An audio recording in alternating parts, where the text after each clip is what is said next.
Fun வீடாக மாறினா BP house.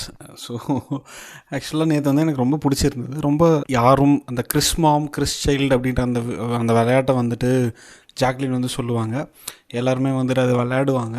And ஒரு பாயிண்டில் வந்துட்டு எல்லாருமே வந்துட்டு எல்லாரையும் டீஸ் பண்ணிப்பாங்க.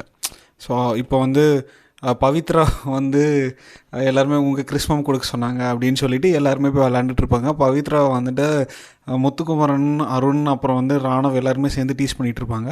ஸோ இது பார்க்குறதுக்கே ரொம்ப அழகாக இருந்தது. யாருமே வன்மம் இல்லாமல் எல்லாருமே அந்த விஷயத்தை எடுத்து எல்லாருமே சந்தோஷமாக இருந்தது வந்து ரொம்ப நல்லா இருந்தது. ஸோ இந்த வாரம் முழுக்கவே வந்துட்டு ரொம்ப நெஞ்ச நக்கிற மாதிரி தான் இருக்கும்னு நினைக்கிறேன்.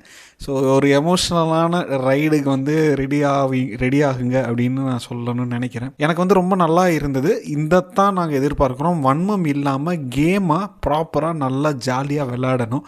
அதை விட்டுட்டு சும்மா வன்மத்தை கக்கிட்டு கச்சா முச்சான்னு கத்திக்கிட்டு கடுப்பாக தான் இருக்குது. நேற்று எனக்கு ரொம்பவே வந்து பிடிச்சிருந்தது அப்படின்னு தான் சொல்லணும். ஸோ உங்களுக்கு எப்படி ஃபீல் பண்ணீங்க அப்படின்றத வந்து எனக்கு கமெண்ட்ஸை சொல்லுங்கள். அதே மாதிரி பிக் பாஸ் சம்மந்தமான கான்டென்ட் வேணும் அப்படின்னா என் சேனலை ஃபாலோ பண்ணிக்கோங்க. இன்னும் நிறைய பேருக்கு ஷேர் பண்ணுங்கள். நன்றி.